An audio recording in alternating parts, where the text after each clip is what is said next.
So, Namaste everyone. We are almost at the end of the 8th chapter of Bhagavad Gita. Way to imperishable Brahman, Akshar Brahma. और okay, yeah. और हमने 26 श्लोक देखे, समझने का प्रयास किया और 2 और बचे हैं। कृष्ण कृपा।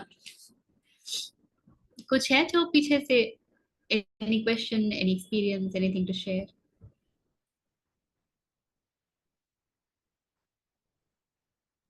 बस एक अनन्य भक्ति का क्या मीनिंग? भक्ति तो समझ में आ रहा है, अनन्य means Ananya is when you do not think about anything else and you are, अच्छा इसको ऐसे समझिए, आपके पास 10 यूनिट उपलब्ध है. Let's say you have 10 units of energy available to you, and you spend 2 units of energy in your daily course, you spend 4 units on social media, on entertainment, you spend 3 units with your friends and all of that. How much is left? That what is left is that goes to spirituality, 1 unit. So with 1 unit we expect the journey to move on, and Krishna says that let the entire 10 unit be devoted to you. There is no scope of anything else in life. Everything is Brahman guided. So even when you are in your daily course, can you make it spiritual? You know that गुण है, शरीर है, तो वो अपने कार्य करेंगे, वो आपसे मांगेंगे कि भाई भोजन का प्रबंध तो करना पड़ेगा, स्नान तो करना पड़ेगा, वगैरह वगैरह। किंतु क्या वो सारे कार्य भी आप कृष्ण को याद करके कर सकते हैं? So then your entire 10 unit of energy is actually devoted towards Krishna or the Purna. एक कहानी है कि एक किसान था, और वो किसान बेचारा इतना मेहनत करता था खेतों में दिन दिन भर, और वो सुबह उठ करके नारायण का नाम लेता था, और रात को सोने से पहले नारायण का नाम लेता था, भोजन करने समय नारायण का नाम लेता था, बस इतना। और भाव भीतर ऑफ कोर्स पूरी तरीके से नारायण में ही लिप्त थे। तो जब समय आया उसका, उसी समय अकस्मात नारद मुनि वहां पहुंच गए। चर्चा हो रही थी कि इस व्यक्ति को स्वर्ग में स्थान दिया जाए या नहीं दिया जाए। तो नारायण ने कहा बिल्कुल, ये तो बिल्कुल स्वर्ग का भागी है। तो नारद जी ने कहा, कैसे प्रभु, ये तो दिन भर में 4 से 5 बार आपका नाम ही ले पाता है, अनन्य भक्ति तो है ही नहीं उसमें, फिर कैसे वो स्वर्ग का भागी है? तो नारायण मुस्कुराए, उन्होंने कहा, अच्छा नारद मेरे एक काम करोगे? जी प्रभु। तो ये लो, एक तेल भरा हुआ पात्र है, इसको लेके तुम्हें पृथ्वी की का पूरा एक चक्कर लगाना है, नहीं ब्रह्मांड का एक चक्कर लगाना है। जी प्रभु। किंतु ध्यान रहे नारद, इसमें से एक बूंद तेल भी नीचे गिरने ना पाए। नारद चक्कर लगाने चले गए। अब ध्यान तो उनका सारा तेल पर, एक बार भी नहीं गिरना चाहिए। चक्कर लगा है? पूछा नारायण ने, चक्कर लगा है? जी प्रभु लगाया। अच्छा, इस पूरे समय में तुमने मेरा नाम कितने समय लिया? तो नारायण कहते हैं, तो नारद कहते हैं कि जी मेरा ध्यान तो पूरी तरीके से तेल को बचाने में था। तो नारायण मुस्कुराए, कहते हैं कि जिस प्रकार मैंने तुम्हें ये कार्य दिया कि तुम ब्रह्मांड का चक्कर लगा के आओ और तेल का एक बूंद भी ना गिरे, तो तुम्हें क्या लगता है कि उस किसान के जीवन में जो भी कार्यभार है वो उसे किसने दिया? मेरे द्वारा दिए गए कार्य को निभाने के पश्चात भी वो मेरा नाम लेना नहीं भूलता है और पूरी भक्ति से, तो क्या उसे स्वर्ग में जगह नहीं मिलनी चाहिए? So it is not that you are not supposed to do your worldly jobs. What is important is how do you perform the duties? What is your state of mind? Is it immersed in devotion and you still do everything that is needed?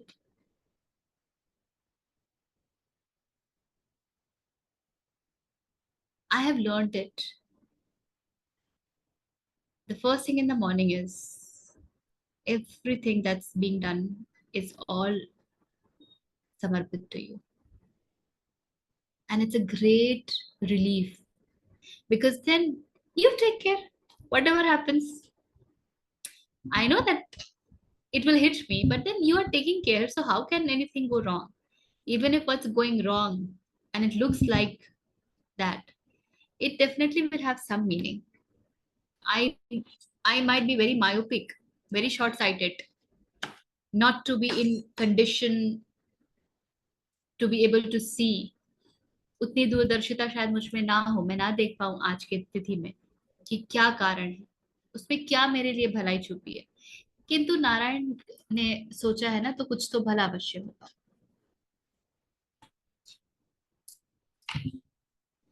So this is Ananya Bhakti. When you are, whatever you do, it's for him. It's guided by him. It's because of him. There is nothing that you do because you have to do it. कर्ता भाव ना यूं खिड़की से बाहर, and it's very beautiful to experience. Then you can consciously release every challenge that you are contracting.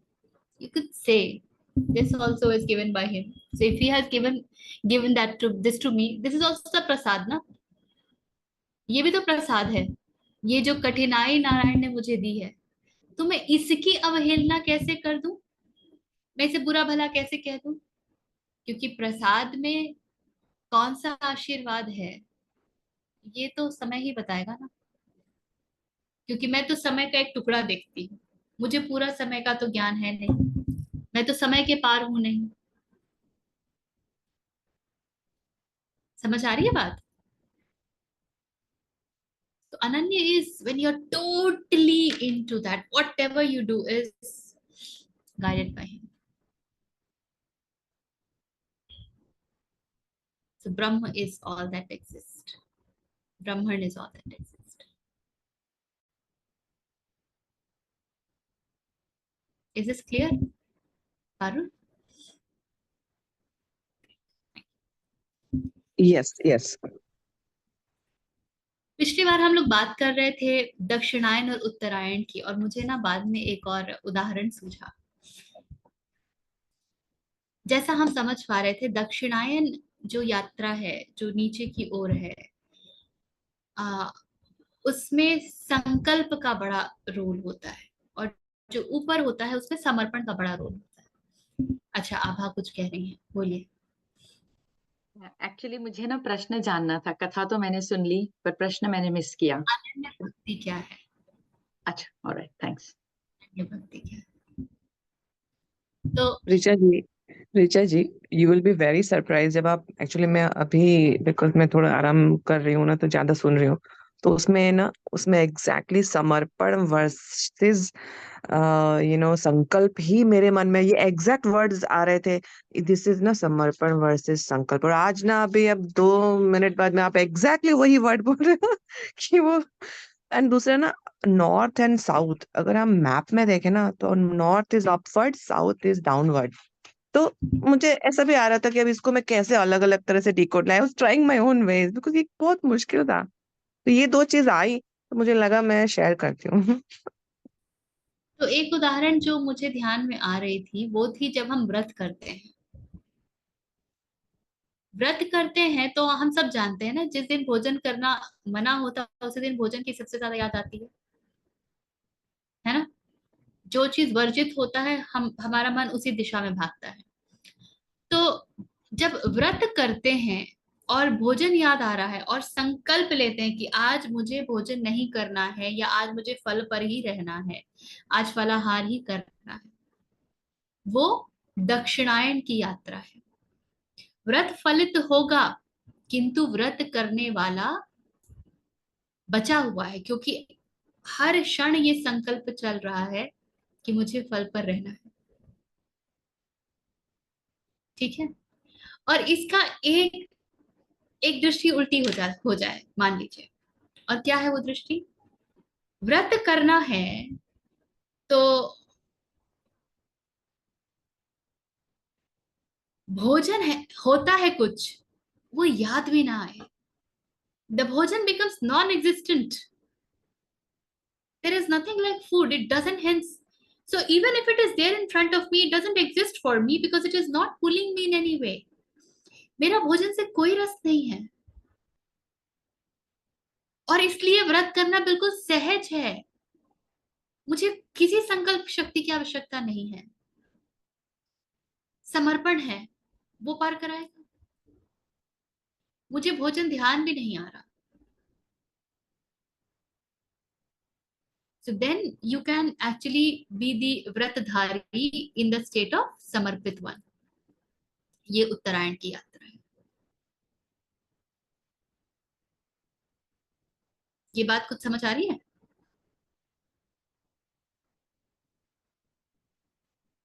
सब गहन चिंतन मनन में लग गए।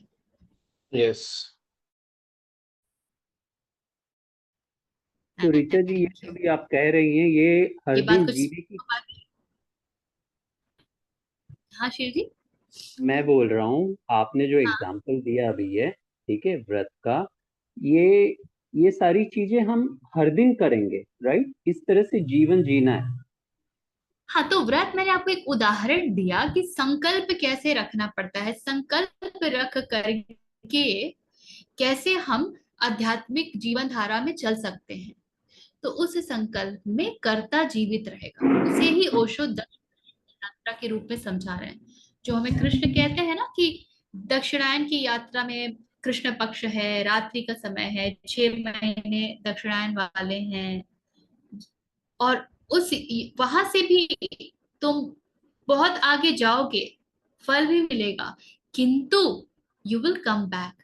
इस पृथ्वी लोक में तुम्हें वापस आना पड़ेगा। लेकिन यदि तुम आध्यात्मिक यात्रा उस मार्ग से करते हो जहां पर अग्नि है, दिन है, प्रकाश है, शुक्ल पक्ष है और उत्तरायण का समय के 6 महीने है, तो तुम वापस नहीं आते। तो तुम जब जाते हो तो तुम you go to the Krishna support, तब तुम ब्रह्म के जगत में चले जाते हो। वहां से कोई वापसी नहीं है। 2 प्रकार की विधियां बता रहे थे ना, bright path and dark path, talked of two paths. कह रहा था ऋचा जी, इसका मतलब ये है कि हम लोग हर दिन कैसे जीते हैं, इसी के ऊपर है ना ये। बिल्कुल, आप इसको इस तरीके से ले लीजिए। हर दिन हम कैसे जीते हैं, हर दिन हम संकल्प शक्ति से जीते हैं या समर्पण से जीते हैं, ठीक है। हर दिन हमारी यात्रा किस तरह है। क्योंकि हमें कैसे पता होगा ना ये मृत्यु का समय है, इस समय हमें संकल्प की तरफ जाना है कि समर्पण की तरफ जाना है। सो इट समय हैज टू बी नहीं, हैबिट। ये हमने देखा ना कि अभिषेक, इसको मैं ना वामाचार्य के साथ एसोसिएट नहीं करूंगी।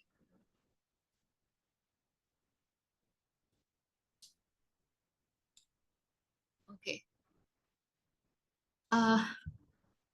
हमने देखा कि मृत्यु के समय हम जैसे होते हैं, जो हमारी मनस्थिति होती है, वो इस बात पर निर्भर करती है कि जीवन भर हम कैसे रहे। तो मृत्यु के समय, ये शरीर छोड़ने के समय आप उत्तरायण वाले मार्ग को चल सके, इसके लिए आवश्यक है कि आपका प्रतिदिन वैसा बीते ना। प्रतिदिन आप संकल्प से निकालते हैं या समर्पण से निकालते हैं। ठीक है। बट आई थिंक ठीक है। इनिशियली तो संकल्प से शुरू होगा एंड देन धीरे धीरे करके समर्पण में जैसे वो प्रैक्टिस होते होते ना, मुझे ऐसा लगता है शुरू में ऐसे मैंने भी ऐसे ही किया था कि एक बार होता है ना ऑटोमेटिक लूप बन जाता है ना ब्रेन में, तो संकल्प फिर वो का इसलिए संकल्प की अपनी महत्ता है। बिल्कुल आप सही कह रही हैं। आरंभ आप संकल्प से ही करते हैं। एकदम पहले दिन से समर्पण नहीं आता है। इसीलिए उपनिषद हमको शम दम, 6 जो पात हैं, 6 षट संपत कहते हैं। शम दम उपरति तितिक्षा श्रद्धा समाधान। और शम जो है वो है इंद्रियों का निग्रह, दम जो है वो है मन का निग्रह। यहाँ से आरंभ करते हैं। और जब पतंजलि के अष्टांग योग पर आप जाते हैं तो वहां पे यम नियम से आरंभ होता है, जहां पर पतंजलि बताते हैं कि तुम्हें क्या नहीं करना है और फिर तुम्हें क्या करना है। तो इनिशियल जो चलना होता है मार्ग पे, क्योंकि अभी हमारी आदत खराब है ना। अभी तो सड़ा गला खाने की आदत है। एकदम से फ्रेश खाना कहाँ अच्छा लगता है। देखो जिसको बहुत नॉनवेज खाने की आदत है उसको सलाद परोस के देखो तो कैसा लगता है उसको। तो उसको तो शुरू में फोर्सफुली ही खाना पड़ता है, और फिर धीरे धीरे उसका स्वाद बनता है, और फिर धीरे धीरे वो आपकी प्रकृति बन जाती है। ठीक है।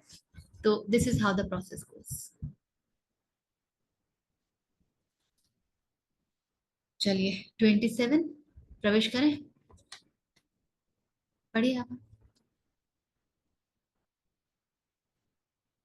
नैते श्रुति पार्थ जानन्य योगी मुह्यति कश्चन तस्मात् सर्वेषु कालेषु योगयुक्तो भवार्जुन।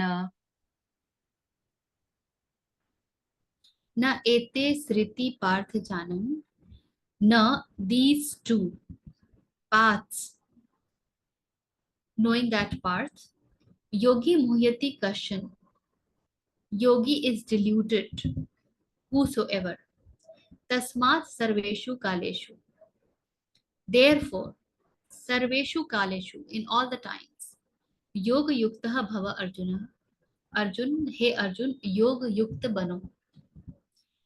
No yogi, O Parth, is deluded after knowing these two paths. Therefore, O Arjun, be yoga yukta at all the times.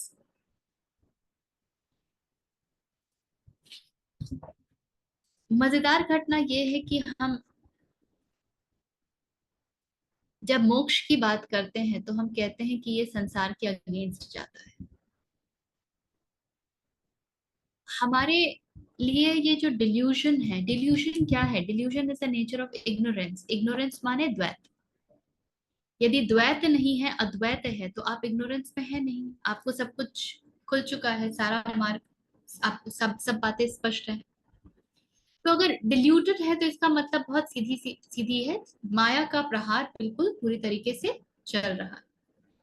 और माया के प्रहार में क्या कैसा है वो हमको वैसा दिखता नहीं है, वैसा पता नहीं चलता है। इसीलिए ज्यादातर सांसारिक लोग जो है वो बहुत घबराते हैं आध्यात्मिक यात्रा से, क्योंकि अध्यात्म और संसार इट इज लाइक दिस। वो ये नहीं देख पाते हैं कि वो कुछ समय के लिए है, because you need to protect your self. अभी आदत खराब है, अभी बीमार है, तो बीमार है तो घर में बैठोगे ना, ठंडी अब हवा हवा में और खुली बारिश में घूमने फिरने तो नहीं निकल जाओगे, और चाट पकोड़े तो खाने नहीं निकल जाओगे। तो कुछ समय के लिए अपने आप को प्रोटेक्ट करना पड़ता है, और इसीलिए कुछ समय के लिए आपको ऐसा प्रतीत हो सकता है कि आपने अपने आप को दुनिया से अलग किया, संसार से भिन्न किया। लेकिन हम भूल जाते हैं कि सिद्धार्थ संसार त्याग कर वन में जाते हैं और बुद्ध बनकर वापस संसार में ही आते हैं। और मजेदार बात यह है कि इन दोनों स्थितियों में आपका जो संसार के साथ नाता है, जो आपका रिलेशनशिप है, वो पूरी तरीके से परिवर्तित हो चुका होता है। पहले जो संसार के साथ रिश्ता है वो माया पर, अटैचमेंट पर, मोह पर, लोभ पर स्थित है। और बाद में जब वो परिवर्तित होता है, तब वह देने के विषय में, समर्पण के विषय में, प्रेम के बेसिस पर वैसे स्थित होता है। तो रिश्ता क्योंकि परिवर्तित हो जाता है, तो जो एक सांसारिक व्यक्ति है उसे लगता है कि सब कुछ बदल गया, सब कुछ बदल गया। इसीलिए संसार में लोग मोक्ष और संसार को as the two opposite of द्वैत देखेंगे। द फैक्ट इज, जो आध्यात्मिक होता है वो संसार से दूर नहीं जाता है, उसका संसार के साथ रिश्ता बदल जाता है। अब वो संसार के बियॉन्ड जाने की काबिलियत रखता है।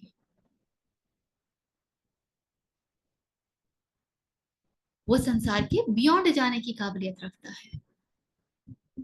तो योगी जिसे इन दोनों मार्गों का पूर्णतः स्पष्ट रूप से उनको समझ आ जाती है बात, तो उनके पास किसी भी प्रकार के डिल्यूशन का, भ्रमित होने का कोई स्थान नहीं बचता है।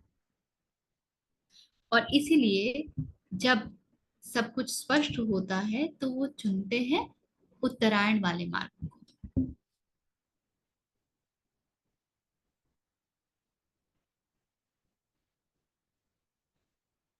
और इसलिए कह रहे हैं कृष्ण अर्जुन को कि इस बात को स्पष्ट रूप जान और योग में स्थित हो जा, योग युक्त हो जाओ। ठीक है, इसमें कुछ है और एनी क्वेश्चन अराइजिंग? क्वेश्चन है indirectly related to this. So I often think of this, कोई भी सब्जेक्ट होता, जैसे हम इतने साल अगर किसी मैथ्स की क्लास में आ रहे होते तो हमें घुट जाता ना कि ठीक है आज पाइथागोरस थ्योरम है तो मुझे पता है, but why does it not happen with अध्यात्म?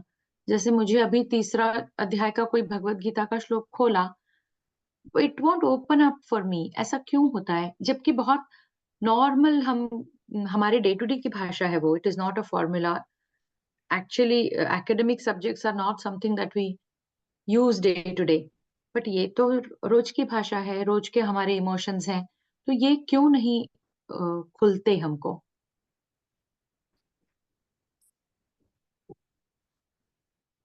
पाइथागोरस थ्योरम को याद रखने की चेष्टा रखते हैं ना हम,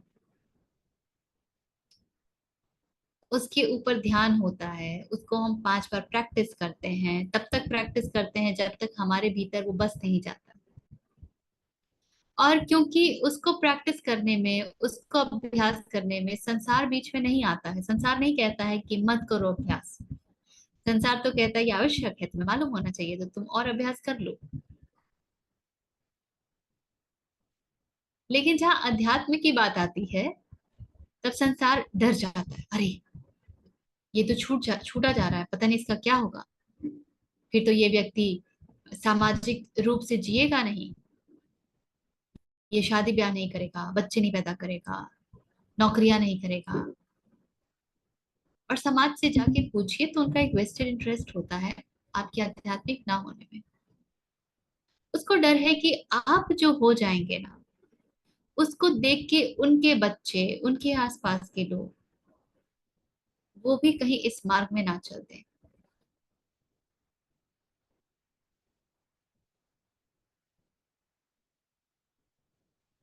Being this is such a rebellion.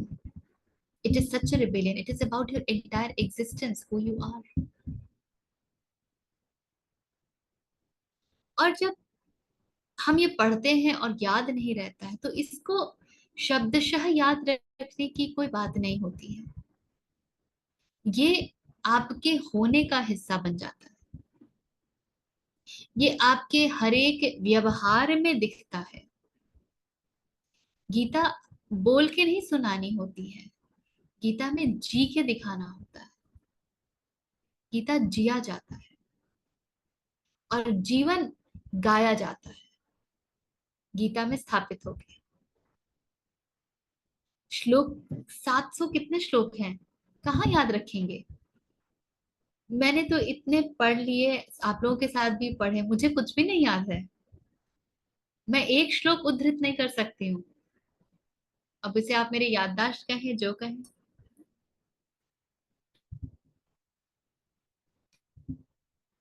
तो प्रश्न ये है कि आपके जीवन में क्या चल रहा है। और कोई हो सकता है जो मुख खोले तो गीता के श्लोक यूं बिल्कुल वाह, मंत्र मुग्ध, किंतु जीवन देखो वैसे ही सड़ा गला। कृष्ण इतने से भी नहीं दिखेंगे उनके जीवन में, उसका कोई अर्थ नहीं। और कृष्ण भी दिखते हैं और श्लोक भी याद हो गए तो बड़ी सुंदर बात है, वाह क्या बात है। किंतु नहीं याद होते हैं तो इस पे इतना चिंतित होने की, परेशान होने की आवश्यकता नहीं है। It's okay.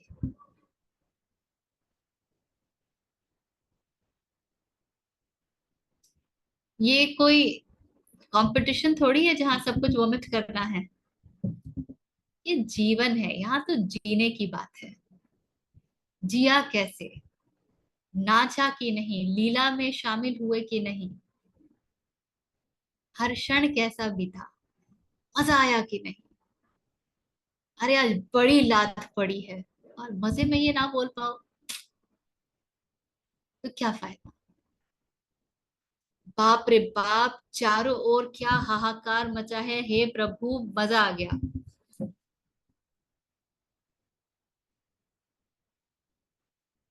डर किस बात का, जहां अनन्य भक्ति होगी वहां डर नहीं हो सकता।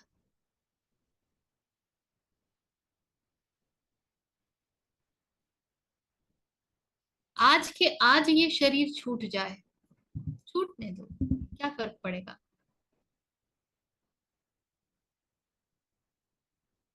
जो रह जाएंगे उनका अपना प्रारब्ध है, उन्होंने यही चुना,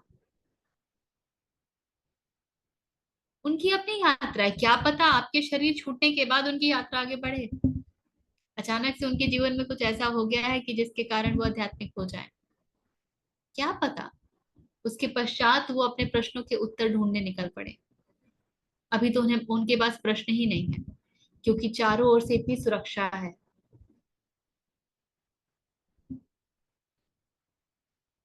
इसलिए हर क्षण जानिए कि आपका कार्य पूरा हो चुका है। इसलिए हर क्षण एक नया जीवन है और हर क्षण एक नई मृत्यु है। जब ऐसे जी पाएंगे ना तो मजा आ जाएगा।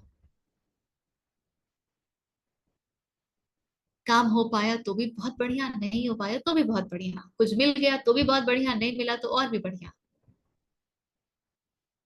कुछ मेरे मन का हुआ तो बढ़िया, मेरे मन का नहीं हुआ और भी बढ़िया।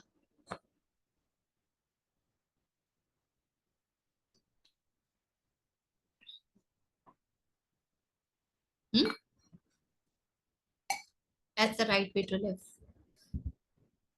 वो अध्यात्म याद करने की वस्तु नहीं है, ये जीने की कला है। It's an art of living.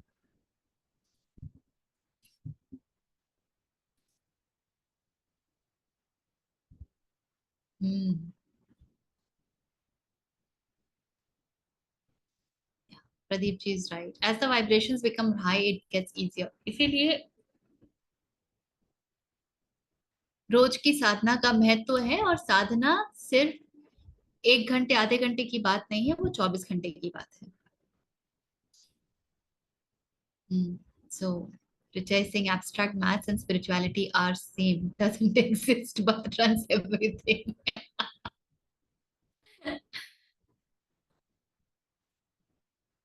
Nice, nice Vidya. Okay, 28।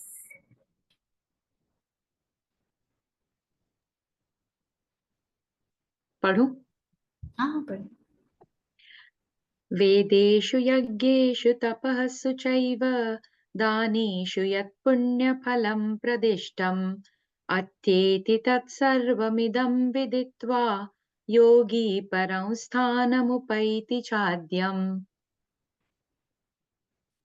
वेदेशु यज्ञेशु वेद की स्टडी में, in the study of Vedas and the practice of यज्ञ और परफॉर्मेंस ऑफ यज्ञ, तपः सु च एव, तप करने में, एंड सर्टेनली दानेषु यत् पुण्य फलम, और दान देने में भी, वॉट एवर पुण्य फल हैपन्स।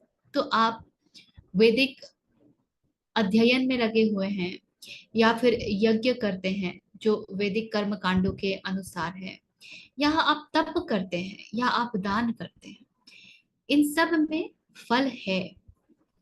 अत्येति तत् सर्वम इदम, rise above it all this. Yet Krishna is saying, rise above all this. Viditva, having known, yogi param sthanam upayati cha adyam. योगी जो है परम स्थान परम धान, उपैति चा आद्यम is achieves or attains an original. So whatever good effects is declared to accrue from the study of Vedas by the performance of yajna, austerities and dana, the yogi rises above all this, having known this, attains to the original supreme abode. Original is the Akshar Brahma. So you can keep doing all of this. You can keep studying the Vedas. You can keep doing the practices of yajna, the tapaha, or whatever. All is good. That certainly will bring you the good results because you are doing good deeds. So there is good karma, and so the good karma will reap you good results. Yet Krishna is saying that leave all of this and rise above this. So आपने देखा होगा कि कुछ लोगों के जीवन का यही सार ही बन जाता है कि मुझे तो अध्ययन करना है, मुझे तो तप करना है, मुझे तो ज्ञान अर्जित करना है, मुझे तो दान पुण्य हमेशा करना है। आप ये सब नहीं भी करते हैं तो कोई बात नहीं है, कृष्ण कहते हैं चलेगा, इसके ऊपर उठो, इसके आगे जाओ, गो बियॉन्ड दैट। क्योंकि जो ऋषि इसे जान जाते हैं, जो योगी इस बात को जान चुके होते हैं, वो ही फिर वहां पहुंचते हैं जो कि स्रोत है। ओरिजिनल स्थान इज द स्रोत, द उद्गम, the source, the Brahma, the पूर्ण, द शून्य, the total.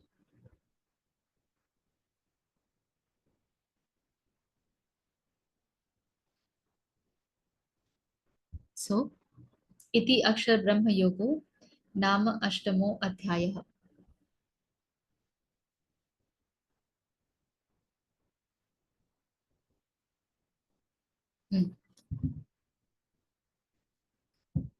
Anything arising?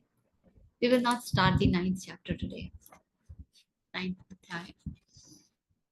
Kingly knowledge and kingly secret. ये हम लोग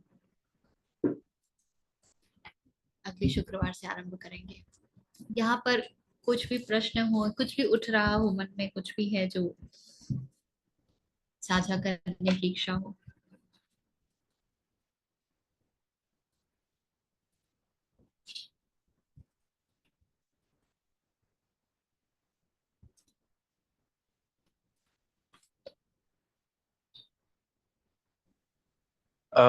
अगर आपने आजकल सबको मैनिफेस्टेशन के बारे में बात करते सुना हो, तो हम इस फिलॉसफी पे जा रहे हैं ग्रेजुअली कि ठीक है, अगर हमारे मन का हुआ तो भी अच्छा, नहीं हुआ तो भी अच्छा। बट जब हम मैनिफेस्टेशन की बात करते हैं तो बहुत सारी बुक्स में लिखा होता है कि आप और आपका गोल एक हो जाने चाहिए, मतलब इस फ्रीक्वेंसी से आपको उसको सोचना है, तीव्रता से सोचना है। तो अगर हम इस फिलॉसफी में सोचें कि हुआ तो अच्छा, नहीं हुआ तो अच्छा। लेट्स से मैं एक डॉक्टर हूँ, तो अगर मैं काम कर रहा हूँ तो मैं ये सोच के चलता हूँ कि ठीक है, ये मैं नहीं कर रहा, आई एम जस्ट दी माध्यम टू डू इट। बट अगर मैं ये सोचूं कि अगर ये सर्जरी ठीक हुई तो भी अच्छा, नहीं ठीक हुई तो भी अच्छा, तो कैसे चलेगा वो? Nice question. नहीं, आप जो कार्य करते हैं ना उसको आप पूरे तरीके से करते हैं। जब आप कहते हैं कि मिला तो भी अच्छा, नहीं मिला तो भी अच्छा, तो वो फल की बात है। कार्य कैसे किया गया ये उसका प्रमाण नहीं है।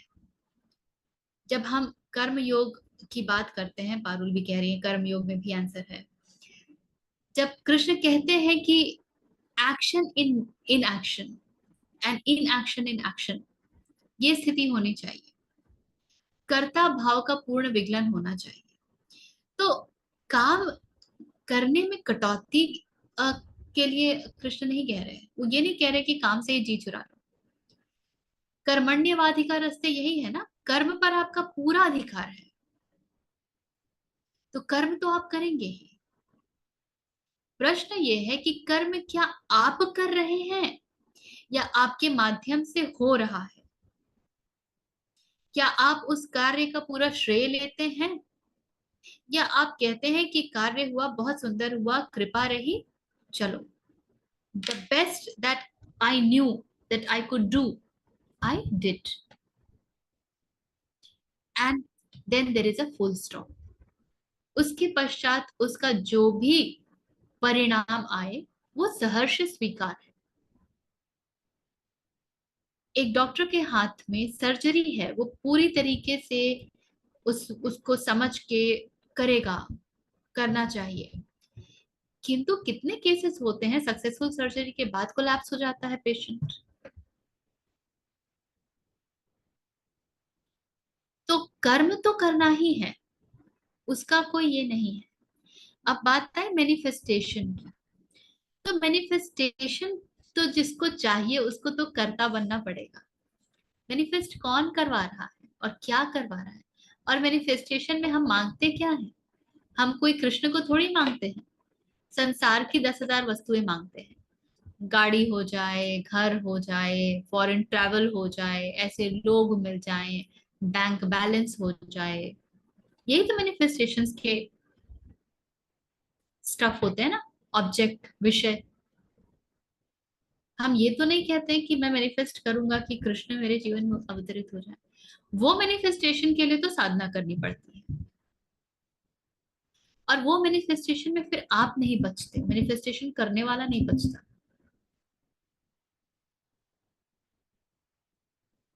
सो दुनिया जिस दिशा जा रही है, बहुत मैनिफेस्टेशंस बहुत चल रहे हैं, बहुत तीव्रता से चल रहे हैं। उसका कारण ही ये है कि भीतर जाने का किसी के पास समय नहीं है। पहले शरीर के कंफर्ट के लिए मरते हैं, उसके बाद फिर मन के कंफर्ट के लिए मरते हैं, और जीवन इसी में खप जाता है। क्योंकि बाहर झांक करके देखना ना थोड़ा कष्टप्रद होता है, ये देखना कि जीवन में अर्थ कितना बचा है। और इसीलिए फिर एंजाइटी, स्ट्रेस, डिप्रेशन, इंसोम्निया, सब कुछ होता है, हार्ट अटैक, नर्वस ब्रेकडाउन, सब कुछ होता है।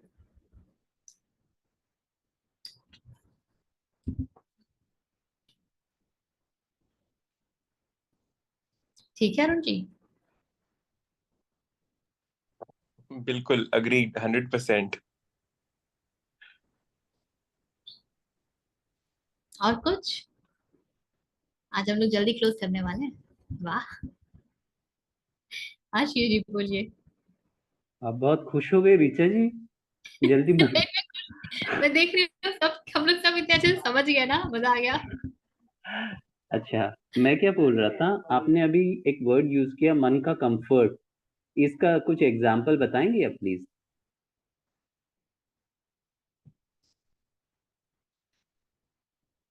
मुझे सब लोग वैलिडेट करें, मेरी बात सुने, मेरी बात माने, मेरी इच्छा अनुसार चीजें हों, मन का ही कंफर्ट है ना। कौन खुश होता है?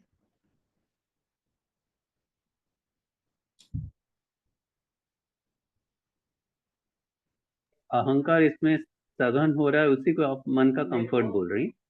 ओके, ठीक है। मन इज अंतःकरण, अंतःकरण इज मनस, बुद्धि, चित्त, अहंकार। तो अहंकार पोषित होगा तो मन का कंफर्ट है, मन उसमें प्रसन्नचित्त होगा। देखो मेरे अनुसार सब कुछ हुआ। और जब नहीं होता है तो मन बहुत ही विचलित रहता है।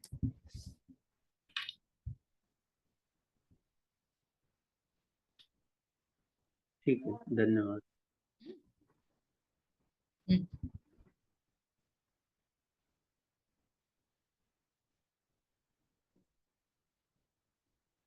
All well.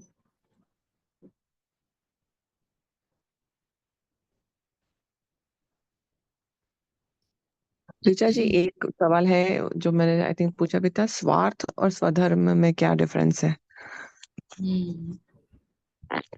मैंने पुराने पुराने सवाल ढूंढ ढूंढ के निकाल रही हूँ अभी आज। और दूसरा भी पूछ लेती हूँ अभी, पहले चाहिए इस खत्म करते हैं। स्वार्थ को ना दो दृष्टियों से देखा जाता है। अगर आप संधि विच्छेद करेंगे तो स्व का अर्थ ही स्वार्थ है, लेकिन स्व का अर्थ दो मायनों में होता है। एक स्व जो है वो सेल्फ विथ स्मॉल एस, वो भी होता है, और एक स्व जो है वो सेल्फ विथ कैपिटल एस भी होता है। Self with small S is identity, अहंकार, ईगो। तो जब स्वार्थ इस सेल्फ को सिद्ध करने के लिए निकल पड़ता है तो उसको हम सेल्फ सेंट्रिक कहते हैं, और वो हमें पतन की ओर ले जाता है। वो हमें संकीर्ण बनाएगा, वो हमको छोटा बनाएगा, वो हमको खुलने नहीं देगा, वो हमको खिलने नहीं देगा। और एक स्वार्थ है जिसमें कैपिटल एस की बात होती है, वो असली स्वार्थ है। वहां पे सेल्फ सेंट्रिसिटी नहीं होगी, वहां पे एक्सपेंशन ऑफ सेल्फ होगा to the extent that you become aham brahmasmi, that's your experience।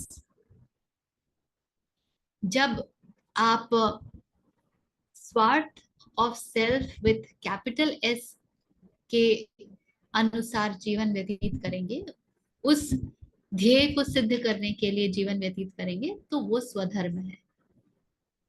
और जब सेल्फ विथ स्मॉल एस के लिए जीवन समर्पित होगा तो वो सेल्फ सेंट्रिसिटी है। तो स्वार्थ आप किस दृष्टि से देख रहे हैं उस पर निर्भर करेगा। स्वार्थ में ही दोनों अर्थ छुपे हुए हैं। ठीक है। और दूसरा ऐसा है कि जैसे मान लीजिए कोई पास्ट की कुछ गलतियां हैं, तो उसमें जैसे समझ में आ गया है मिस्टेक हो गया, वो उसका वो भी खत्म हो गया, लेकिन कभी कभी क्या उसका रिpercussion अभी भी चलते ही जाता है, तो फिर बहुत रिग्रेट होता है, अरे यार ये नहीं करना चाहिए था। अब रिग्रेट हुए जा रहा है, हुए जा रहा है, हुए जा रहा है, तो वहां मैं दृष्टा भाव से उसको फिर कैसे डील करूं, या किसी और तरह से कैसे डील करें? वो सारे ज्ञान तो मिल जाता है पर रिग्रेट के लिए स्थान कहाँ है पारुल? वो तो बहुत सीधी सी बात है कि तीर छूटा है तो किसी न किसी निशाने पर तो लगेगा ही, तो वो लग रहा है। कभी कभी तीर जहरीला होता है, कभी कभी तीर ऐसा होता है कि जैसे हम देखा करते थे ना कि एक तीर के 10 तीर बन गए, फिर उस 10 के और 10 बन गए तो 100 हो गए, जैसे हम रामायण में श्री राम और रावण की लड़ाई में देख रहे थे, जो एनिमेशंस हुआ करते थे। तो कई बार जो तीर छूटता है वो ऐसे भी होता है कि वो मल्टीपल इम्पैक्ट, मल्टीपल इफेक्ट देता है। अब तो जो हो गया ना, कर दिया, वही करता बने रहोगे। जिसने ये किया था तो गिल्ट भी होगा। और अगर वर्जन चेंज हो गया है, अब आप वो नहीं रहे जिसने ये किया है, तो आप जानोगे कि ये तो नियति है, इसी को नियति कहते हैं। This exactly is destiny. You did something and the repercussion will come. Guilt की दृष्टि से देखोगे तो आप वही करता बने रहोगे, आप में कोई परिवर्तन नहीं आएगा। लेकिन इस दृष्टि से देखोगे आप कि वो तो कर ही दिया और बड़ा गड़बड़ किया था, तो डैमेज तो बड़ा ही होगा। तो जो उसके लिए किया जा सकता है वो कर देंगे डैमेज कंट्रोल के लिए और बाकी भोगेंगे। गिरे हैं तो चोट तो लगेगी ना, चोट लगेगी तो या तो गिरे ही क्यों उसको कोसते रहो, ठीक से चलाया क्यों नहीं, ठीक से चले क्यों नहीं, देखा क्यों नहीं, ध्यान कहाँ था, कोसते रहो। या फिर दृष्टि बदलो कि अब तो गिर चुके, अब चलो मरहम लगा ले, आगे की मरहम पट्टी कर ले। दोनों चुनाव है आपके पास, इसको बस ऐसे ही डील करना होता है। बहुत कुछ हमने गड़बड़ की होती है। जीवन इसी को कहते ही हैं। आप सब कुछ उचित ही कर डालेंगे तो आप मनुष्य कहाँ बचे।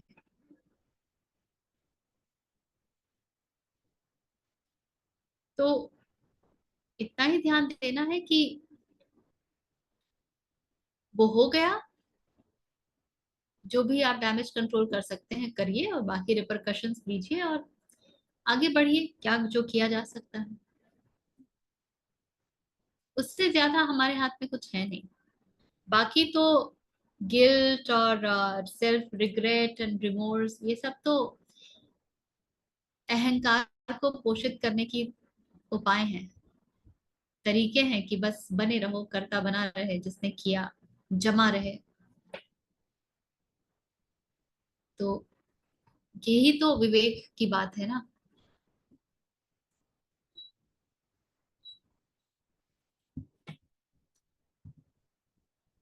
ठीक है। यस। जी जी बोलिए श्री जी।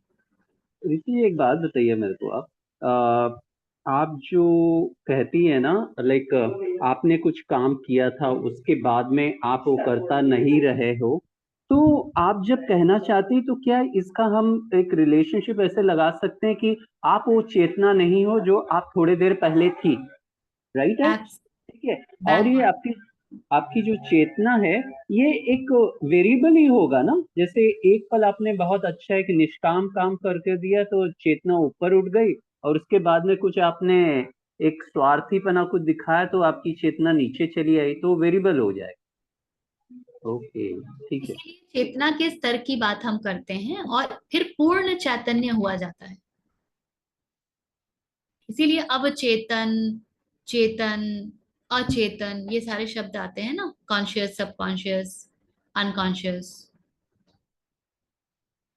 तो चेतना के स्तर होते हैं और उसका जो शिखर होता है वो है पूर्ण चैतन्य। इसीलिए चैतन्य महाप्रभु होते हैं।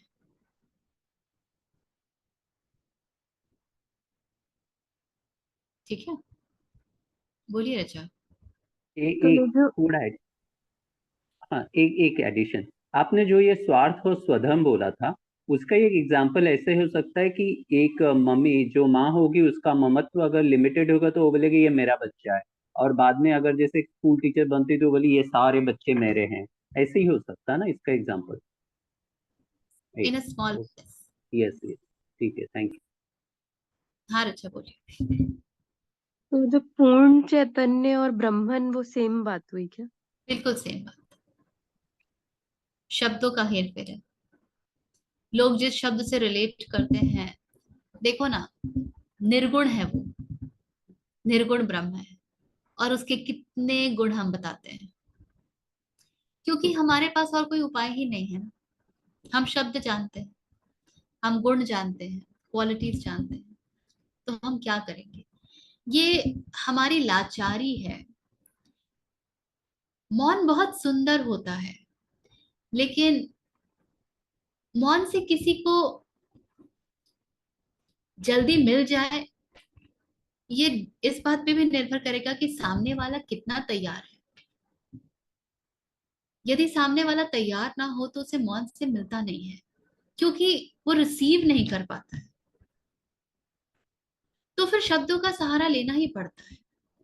जितने भी ऋषि हुए, चाहे वो महर्षि रमन हो, चाहे वो निसर्गदत्त महाराज हो, जितने भी ऋषि हुए, सबको बोलना पड़ा। रामकृष्ण परमहंस हो, विवेकानंद हो, सबको बोलना पड़ा। विवेकानंद के लिए तो बड़ी कहानियां मशहूर है। बैठते थे, हॉल में आने वाले हैं लोग, और वो बैठे और ध्यान में एब्जॉर्ब हो गए। अब लोग आए हैं, 1 घंटे 2 घंटे 3 घंटे प्रतीक्षा कर रहे हैं, ये अपने ध्यान में बिल्कुल पूर्ण तरीके से एब्जॉर्ब है। जब आंख खोले तो कोई है ही नहीं, सब जा चुके हैं। ऐसी कथाएं भी हैं। तो यदि शब्दों का सहारा ना हो तो हम यहाँ बैठ बैठ के क्या करेंगे? शक्ल देखेंगे? मौन की तो समझ ही नहीं है हमको। तो जब मौन की समझ नहीं है तो मौन से हमें कुछ मिल नहीं पाएगा। तो मौन बहुत सुंदर है, लेकिन शब्दों का प्रयोग करना पड़ता है। तो शब्दों के प्रयोग में भी अब मन है, इतने प्रकार के मन है। एक भक्तिपूर्ण मन को ज्ञान दोगी तो भाग जाएगा, उसको समझ ही नहीं आएगी कोई बात, क्या है ये सब बकवास। तो उसके लिए शब्द होंगे ब्रह्मण, उसके लिए शब्द होगा पूर्णता, उसके लिए शब्द होगी शून्यता, स्रोत। एक भक्तिपूर्ण मन है, उसको चैतन्य महाप्रभु, विराट, ये शब्द देने पड़ेंगे। तो शब्द इसलिए आ ही जाते हैं, उनका कुछ हम नहीं कर सकते। इसीलिए शब्दों में उलझना नहीं है, ये हमने कई बार कहा है ना। कॉन्टेक्स्ट पे ध्यान हमेशा होना चाहिए, कॉन्टेक्स्ट पे ध्यान हमेशा होना चाहिए। ये सारे हमारे जितने अर्थ के अनर्थ होते हैं ना, ये शब्दों को पकड़ने से ही होते हैं। शब्दों के पीछे जाना होता है, शब्द कुछ भाव है जो प्रकट कर रहे हैं, उसको समझना पड़ता है, उसको पकड़ना होता है। आई डोंट नो पहले पूछा है कि नहीं, ऐसे चैतन्य घन शब्द का मतलब क्या होता है? मतलब घन तो बेसिकली घना से आता है। डेंसनेस। हाँ। तो चैतन्य घन भी एक तरह का एक्सप्रेशन है जो बिल्कुल चेतना से भरा हुआ है, पूर्ण। हाँ। पूर्ण है। मतलब संतों के लिए अक्सर कहते हैं कि चैतन्य।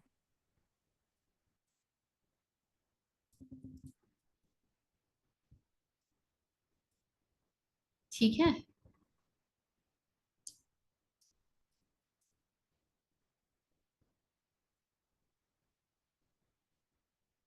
शिव जी अनम्यूट करिए। वो मैंने कुछ किया, मेरे को ही नहीं समझ में आया क्या हो गया वो। अच्छा, मैं ऋचा जी एक बात आपको पूछना चाहता हूँ कि अभी आपने एक शब्द यूज किया, शब्दों के पीछे का भाव, ठीक है, ये इसका क्या मतलब होता है? थोड़ा बताइए ना, मेरे को एग्जाम्पल दीजिए कोई। ये मुझे शब्दों में ही उलझाते हैं। मैं खुद उलझ गया तो मेरे को तो सुलझना पड़ेगा ना, वो मन सुलझता नहीं तब तो तकलीफ हो जाएगी फिर। वो नॉर्थ साउथ का एग्जाम्पल है ना, इट्स द सेम थिंग।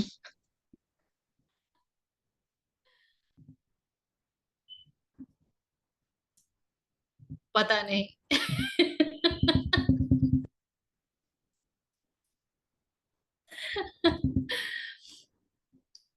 शब्द ना कुछ इंडिकेट करते हैं, उसको समझिए।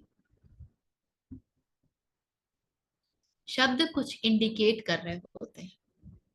जब स्रोत बोला जाता है तो स्रोत जैसा कुछ होता नहीं है कि एक जड़ है या एक लड्डू है, वो स्रोत है, किंतु कुछ है। जब शिव कहा जाता है तो शिव को किसने देखा है? मैं क्यों ना कहूं कि जिसने भी शिव को देखा है वो उसकी जैसी परिकल्पना शिव उसे उस रूप में दिखते हैं। एक उदाहरण दे रही हूं। तो शिव माने क्या, कृष्ण माने क्या? तो ये इशारे होते हैं। और क्योंकि हम सब उसी स्रोत से उद्भूत हुए हैं, हम सब उसका ही मैनिफेस्टेशन है, उसकी ही अभिव्यक्ति है, इसीलिए हमारे भीतर कुछ है जो ये सब समझता है। ठीक उसी तरीके से जैसे हर छोटा बच्चा अपनी माँ को पहचानता है, पहचानता है ना। वो 4 स्त्रियों में ढूंढ लेगा ना कि ये उसकी माँ है, उसको कंफ्यूजन तो नहीं होता? या होता है? कौन है मेरी माँ? तो क्योंकि हम सब भी उसके ही संतान हैं, इसलिए हम उसके साथ रिलेट कर सकते हैं। तो हर शब्द एक इशारा है।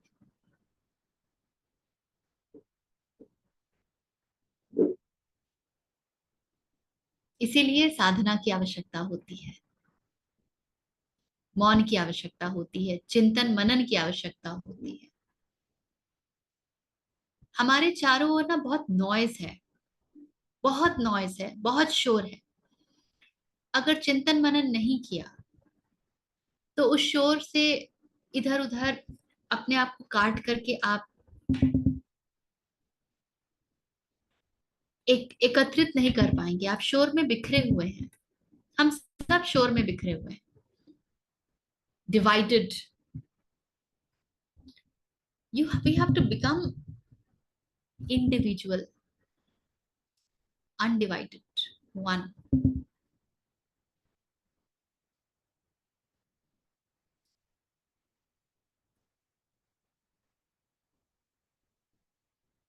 तो हर चीज को शब्द से मत जानने का प्रयास कीजिए, थोड़ा उसके साथ रहिए। आपके भीतर से ना कुछ आ जाएगा जो बोलेगा अरे पकड़ लिया।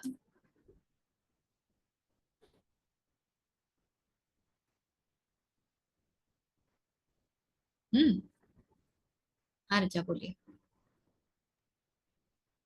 ये बस ये शेयर करना था, जैसे आपने बोला ना कि मौन समझ नहीं आता है, you are not ready for it often, तो ऐसा होता है कि, और आपने शायद दृग्दृश्य विवेक में कहीं तो बोला था कि जिस पे फोकस करते हैं वो बढ़ता है। तो आई हैव सीन दैट अगर मौन की प्रैक्टिस करो या साइलेंस पे फोकस करो ना एवरीडे, तो वो बढ़ जाता है, मतलब फिर वो शोर बहुत कम सुनाई देता है।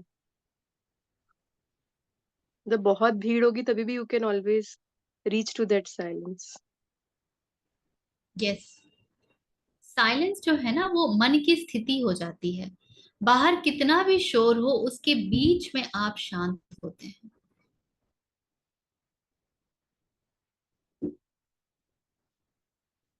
ठीक है, और कुछ?